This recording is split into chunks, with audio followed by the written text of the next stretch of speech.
Salut à tous, c'est Pierre, j'espère que vous allez bien.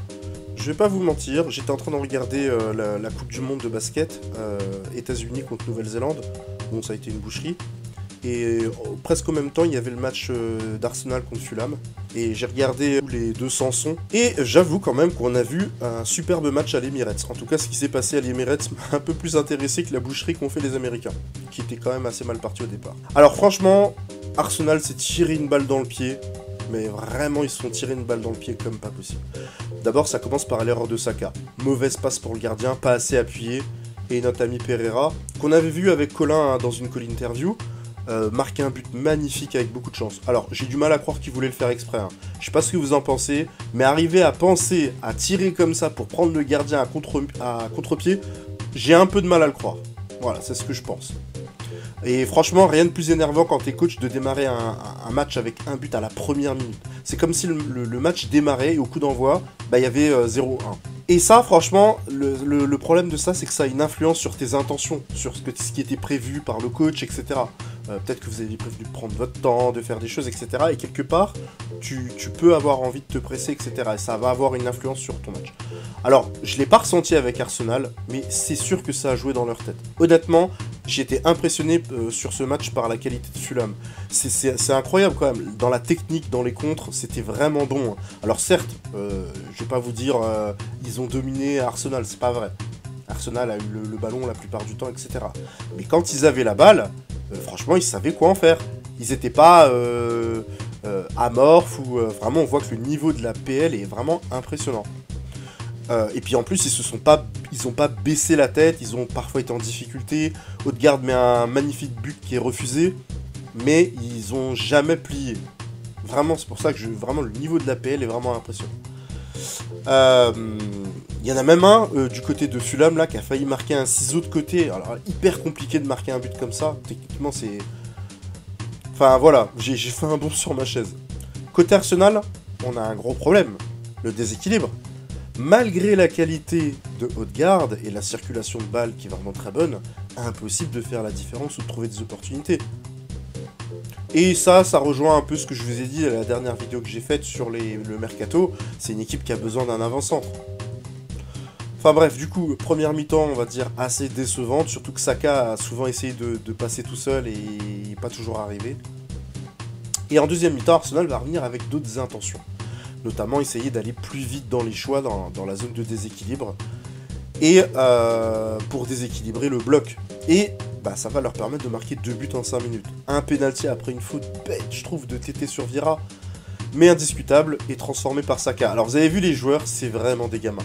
Il y a l'arbitre qui dit que la balle était pas bien placée, et c'est vrai, la balle était pas bien placée dans le trou, puisque la partie qui touchait comme c'est une sphère, il y a une partie qui touchait le sol, elle n'était pas sur le point.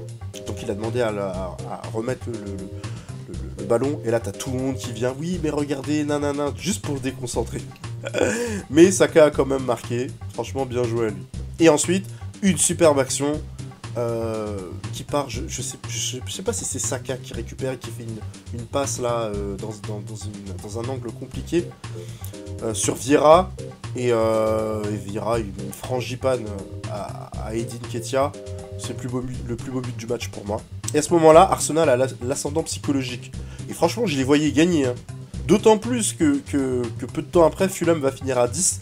Après un carton rouge de Fulham consécutif à une faute sur Saka, je crois. Enfin, faute, il n'y a rien à dire. Je sais pas pourquoi il a fait. Bah, enfin, s'il était dépassé. Donc c'est pour ça qu'il a fait cette faute.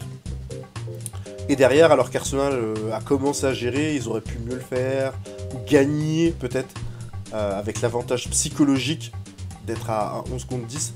On a encore vu la qualité de Fulham.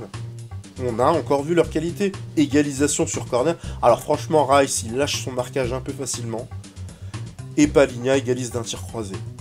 Franchement, je vais pas vous dire que ça sort de nulle part. Ça sort pas de nulle part. On va en reparler juste après, parce qu'il se passe un truc après. Mais franchement, ils auraient pu, encore une fois, ils auraient pu baisser la tête. Ils l'ont pas fait et ils ont égalisé. C'est tout à leur honneur. Derrière, Arsenal qui a 11 contre 10. Alors, il faut entrer Gabriel Jesus. Mais ils sont à 2 doigts de perdre le match. Ils sont à 2 doigts de perdre le match. Et vraiment, hyper bêtement. Parce que c'est Arsenal qui fait une faute. Et le joueur d'Arsenal, je sais plus c'est qui, au lieu de rester devant le ballon, il se met dos au but. Il se met dos au but, mais c'est un truc, c'est inadmissible. Ça m'est arrivé, hein, ça, quand je jouais, cette situation-là. Il y a un mec qui l'a fait main, et au lieu de rester devant le ballon, il s'est tourné. Mon coéquipier et moi, on a vu tout de suite l'action. Je suis parti en profondeur, il me fait la passe, et derrière, je fais une passe en retrait et on marque le but.